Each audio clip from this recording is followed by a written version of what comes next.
All right, are we done or? Well, what else I do we got? I do have the G.I. Joe lists. If you want to talk G.I. Joe. Oh yeah. I forgot about G.I. Joe. So Jake, All right. when you were a kid, you were into G.I. Joe as well? Not probably as much as you guys were, but I definitely had some of the toys, played the Nintendo game, watched the cartoon. Yeah, because on Flea Market Fantasy, we give the background of the G.I. Joe Hasbro toys in the comic book, because they basically came together, they worked together to launch in 1982 the figures and the comic book. It was a kind of a joint effort. There's So, an episode on Netflix of a show called "The Toys That Made Us." I think that's what it's called. The whole episode's about G.I. Joe. They have a He-Man one. So WWE. Yeah, I was big into G.I. Joe. Larry, you had a bunch of them as well? I had a shit ton of G.I. Joe. Yep, I just sold it all back in 2011 when I was unemployed and I needed money. I had to sell everything I had, and I had a lot. Dang. Wow, look at that. It was pretty awesome too. I remember the day, you know. Well, I sold all mine as a group package. I don't know what the fuck was in there. There was a shit ton of vehicles and people, and I had a lot of the guns and stuff, the little helmets that came. Like I had a lot of it. I'm not saying I had every piece, but you know, they weren't hammered up. They were in good shape. I took care of my shit. So I remember the day, you know, things were rough back then because I was out of work and, you know, we're trying to get bills paid. And, you know, it was like I think I had the lot up, and I don't know, it might have went, you know, $100, $150 or something like that. And, like, there was, you know, 20 minutes, half hour to go, something like that in the auction. So me and Nick are watching it. And then, like, a bidding war started. And I think it ended up going for like $400 or $450. Nice. But we were high fiving and shit, like, yeah, we can pay the bills. It was rough, but it was pretty crazy that last half hour. How it just like it spiked like hard. Like there must have been just two people that just really wanted the shit. It was sad though because that's all my stuff. Yeah. Yeah, I don't think I have any of that stuff anymore. I pretty much sold it all or gave it away to people. I don't know. I got a lot of shit at my parents' house still, but I don't think it's like what kind of the stuff? best of shape. Like Ninja Turtles and stuff like that. Star Wars stuff? No, I didn't really have any of that stuff. Never into Star Wars. Well, that's why G.I. Joe launched. That's why G.I. Joe launched the little figures in '82 because they saw all the money Kenner was making on Star Wars. They're like, oh, let's launch our own little figures. Because before G.I. Joe was always like a 10-inch person, you know. The G.I. Joe like figures, I don't know, are they 5.5 or how tall? 3 3/4. 3 3 3/4. Right. That is for me the perfect size for an action figure. Like when I go to the store now and I see like the wrestling guys and they're monstrous and it's like I don't know, man. I think it's better if they were smaller where you can like bend the arms, you can get better moves going and stuff. Yeah. The 3 3/4 was the best size action figure. Even today, I don't understand why WWE doesn't release smaller figures. That was a good question. Yeah. Mhm. Huh. Anyway, sorry, I put together 2 top 11 lists here. One of vehicles and one of the figures. Let's go through the vehicles first. And when all was said and done, G.I. Joe was popular from like 82 to 92, basically, was their heyday.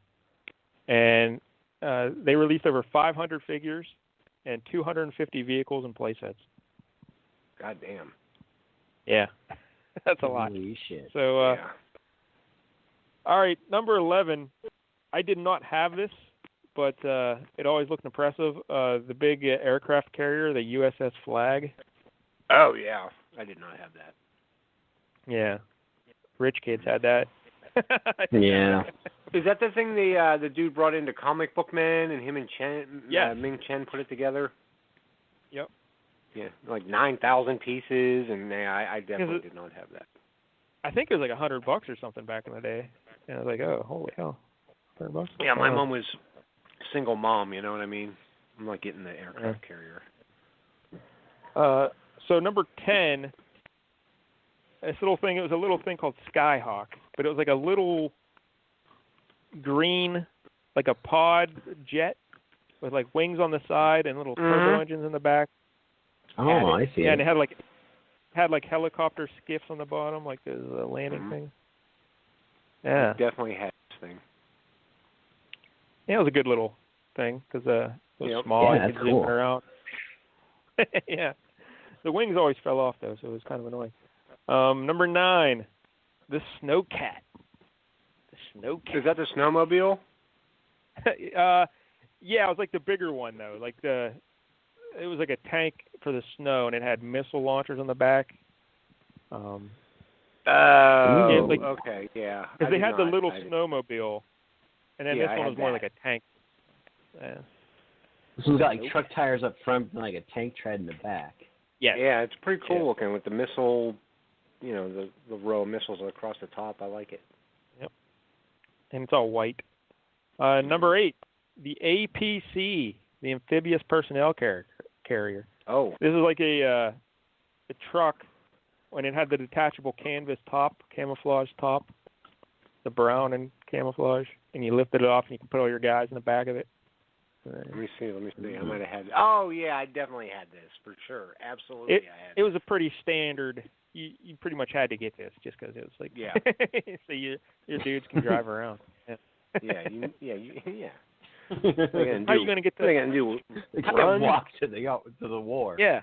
Yeah. You have to get to the war. So here it is, the APC. This is awesome. Number 7.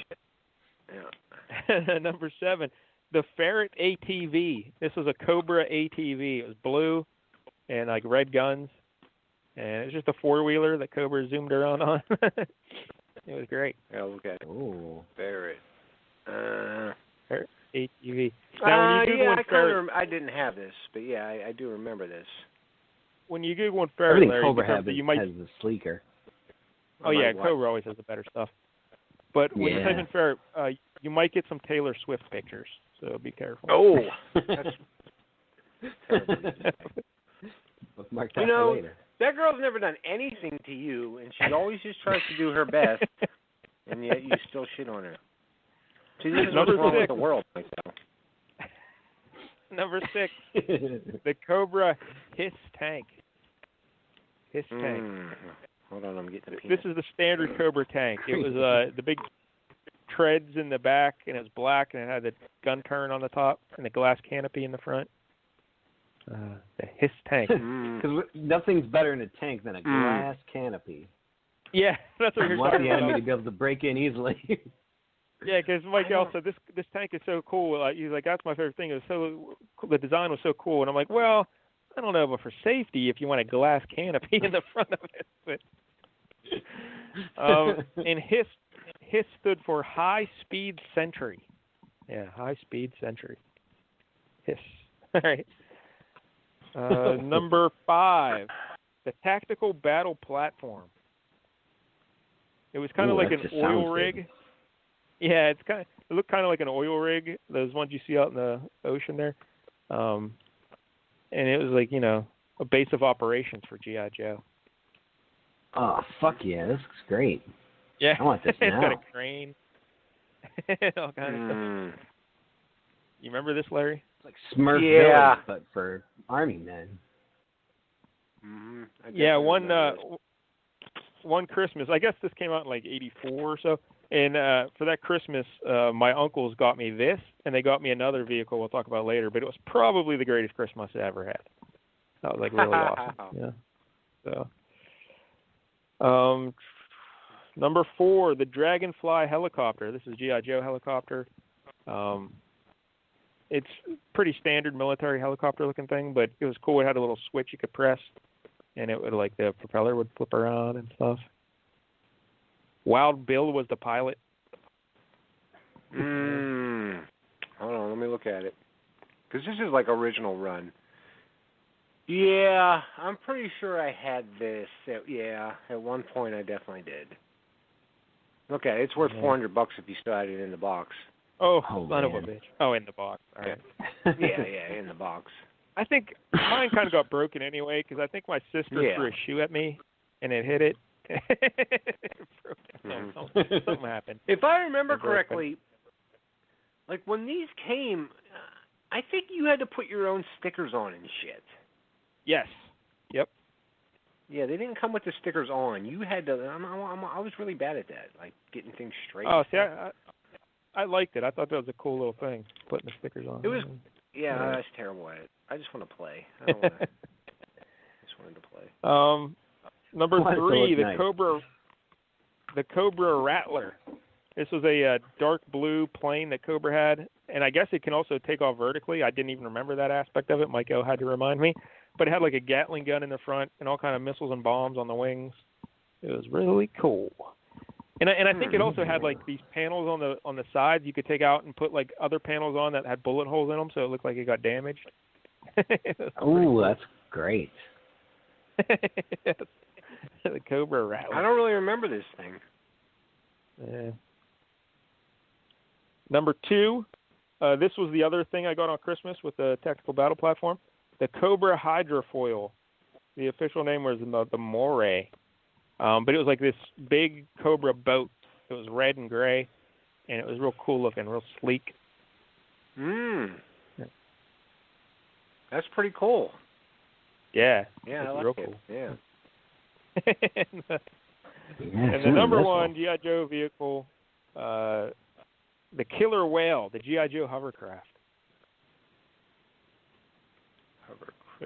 Killer Whale. It was like a real big hovercraft. It was like the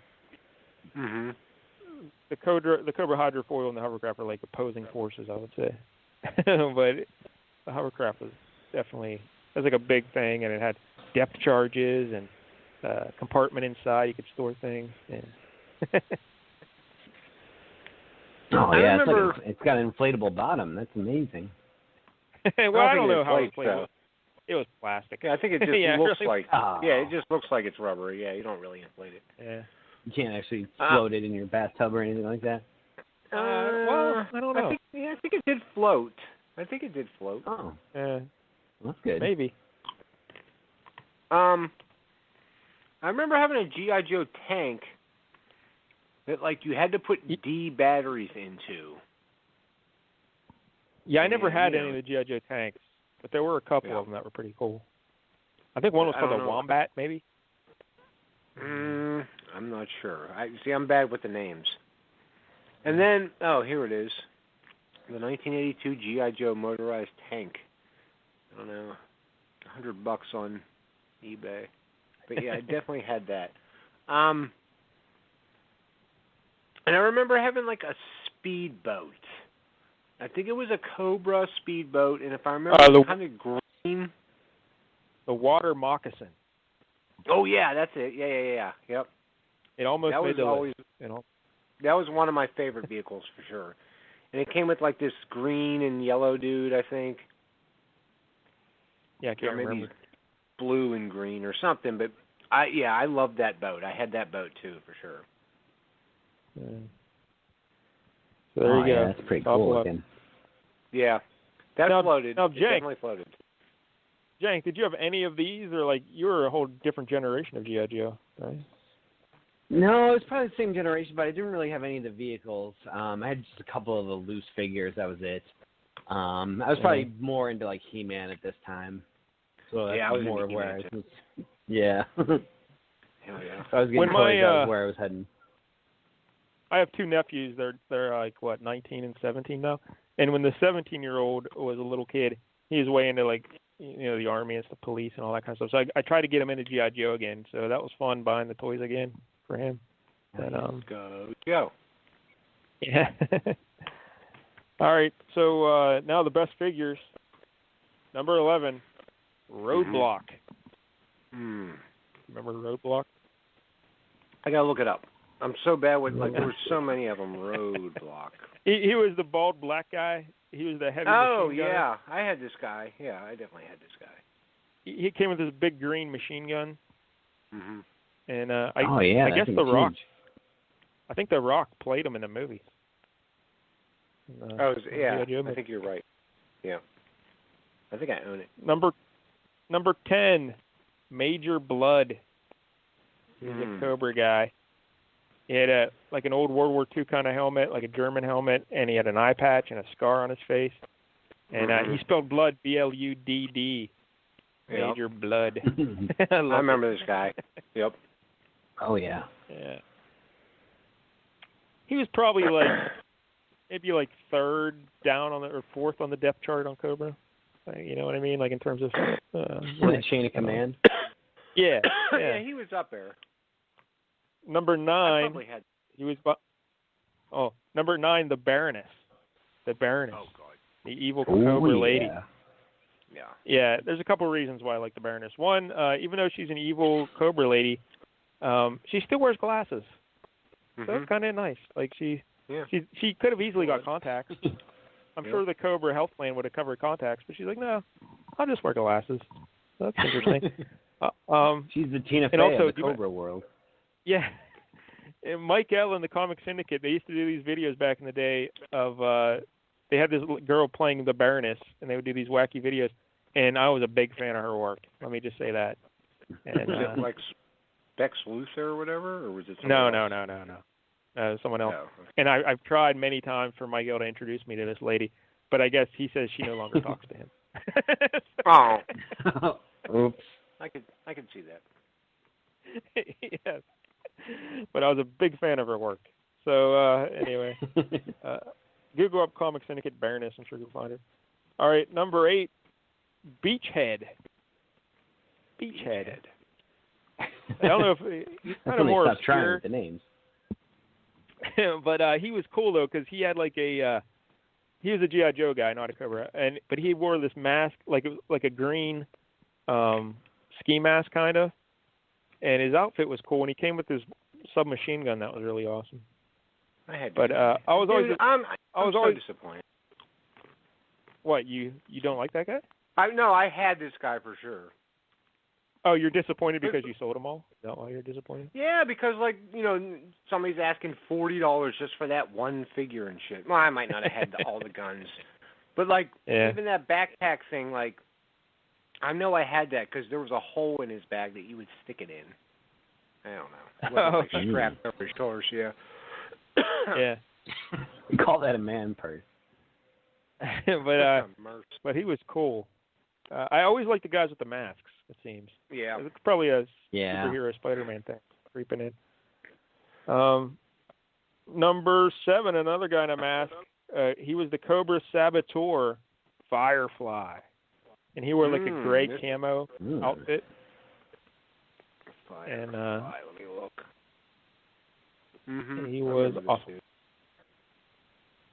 I don't think I had Firefly. He's worth $56 now. Damn. Number 6, Zartan. Yep. Yeah. Tell the kids about Zartan, Larry. You remember? He used to have this chest plate, I think, that changed colors or something. Didn't something changed on his colors? Why? It wasn't the chest plate. It was his whole body.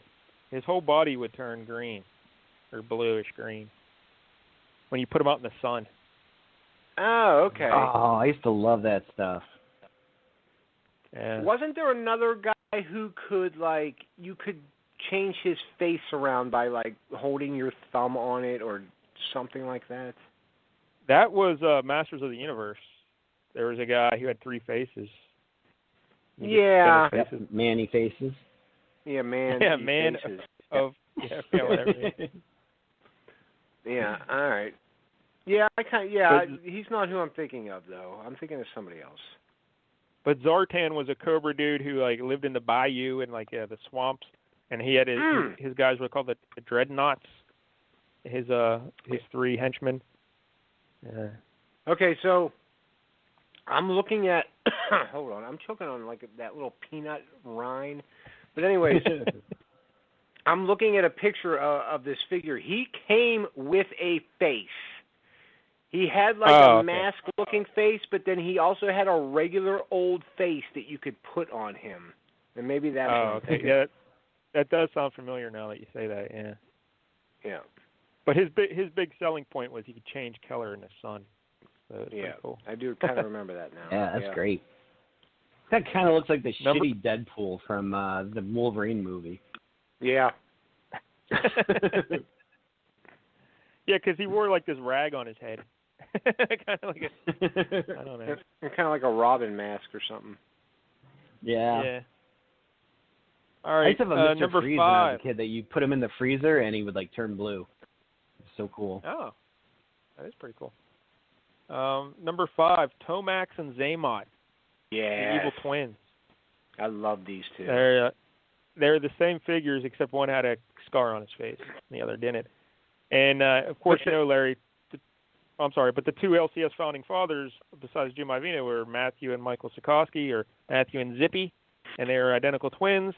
And when we were in like whatever grade we were when they came out, they were Tomax and Zaymot for Halloween, and it was awesome. Oh.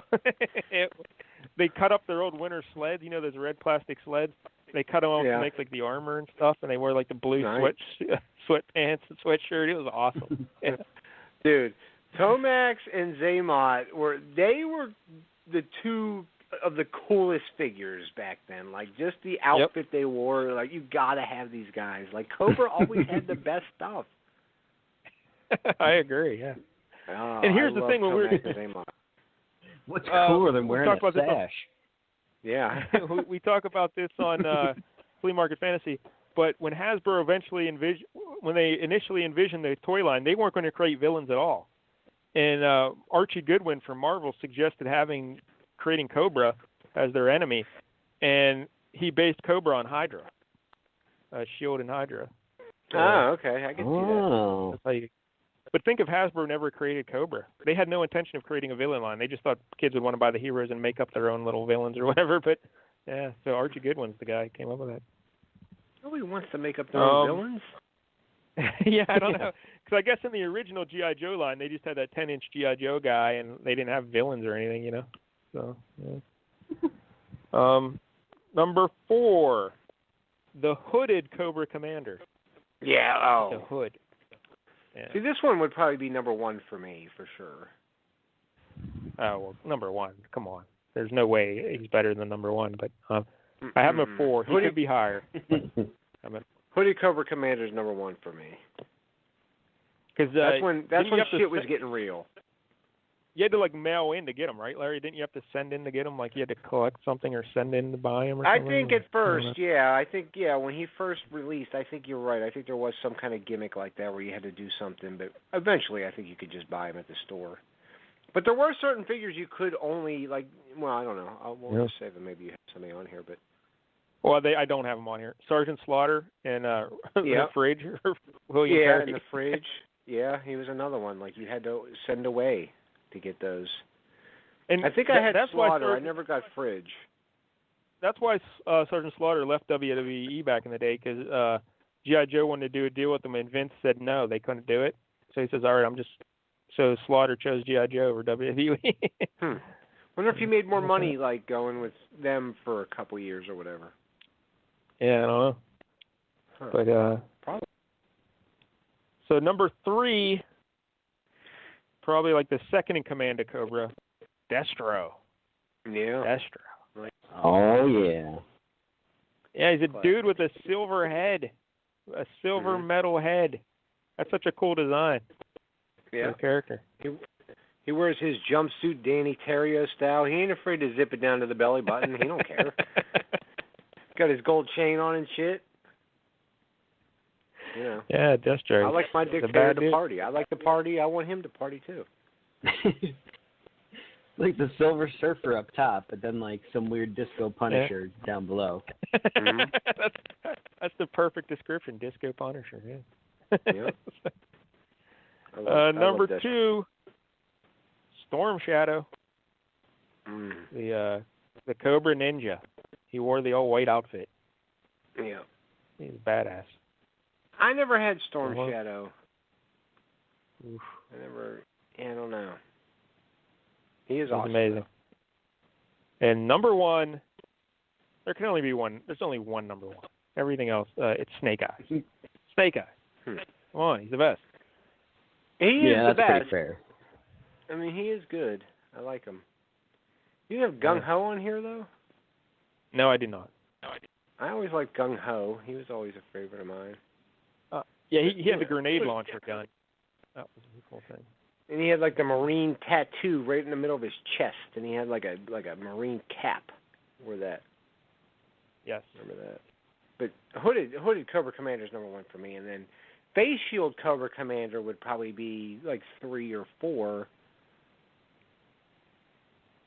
And, Destro would be probably 2. I always liked, Cobra was just much better. I always wanted Cobra to win. Snake Eyes is amazing.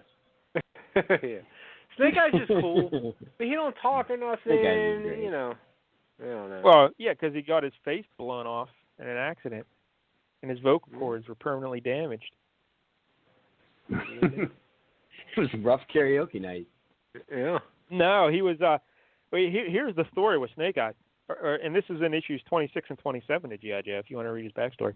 But he was wounded in the eyes and the face initially, so he went away. He left the Army. They recruited him, and they brought him back for the G.I. Joe team, and they went on a mission.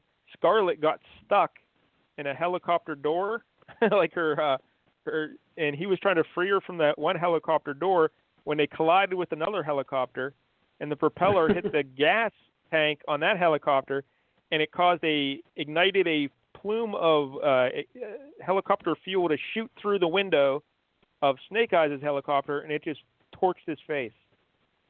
Yeah. And then the helicopters crashed, but he saved Scarlet from the wreckage, but his face was completely charred off. That sucks. Yes, it does. That's tough. Did you watch the cartoon, Mike? Though, were you a cartoon G.I. Joe? Yeah. Yeah, because the animation was great. That cartoon, it was really good. And remember, there was I guess it was at the movie where they had to go. They were racing, or Cobra was trying to collect things like from all over the world, like heavy water. I remember they had to collect heavy water. You remember this? What is heavy water? I don't know. It was like radiated water or something. It had uranium in it or something, or I don't know.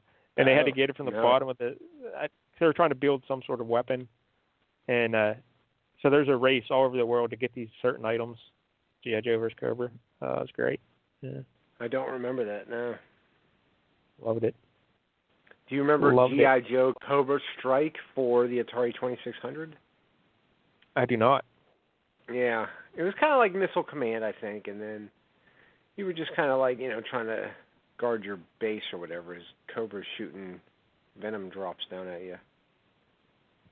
I remember I got a video game for Matt and Mike for their birthday one year where it was a G.I. Joe game for like the computer or something that they had, and you would pick one guy and you would fight another character, and you would like run all over the board just trying to shoot each other. But of course they looked like, blotches, pixels. Yeah, splotches of color.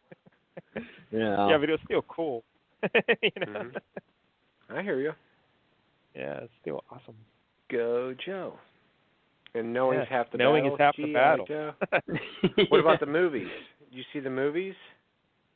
The live action ones? No, I've never watched them. They're all right, What are you gonna do? Isn't a Wayans brother in it?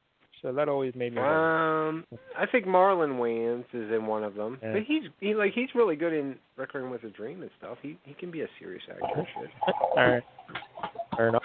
Is that Tuffy?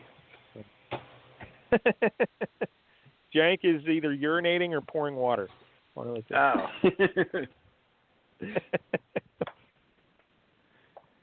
Street Dreamer says there's a health plan called Cobra. Yes, that's right. Yeah. Oh, yeah. And Street Dreamer says he liked rock and roll. That's it. That was his dude. He was one of the original 13. There were 13 original G.I. Joe figures made, and Mike L. named them all on the show last night. Really? He knew them all. Well, I think he missed one. Rock and roll. I think he missed one. I don't even think I would get one. Yeah. Well, Snake Eyes. Was Gung Ho one of the original 13? I think he had to have been. No, he was not. He wasn't? No, he was not. Oh. No, because like the original 13 all were pretty much just military dudes with the same green outfits basically, except for Scarlet and Snake Eyes. And Stalker's outfit was a little different. But they didn't start getting colorful creative outfits until like the second and third years of the figures. All right, first 13.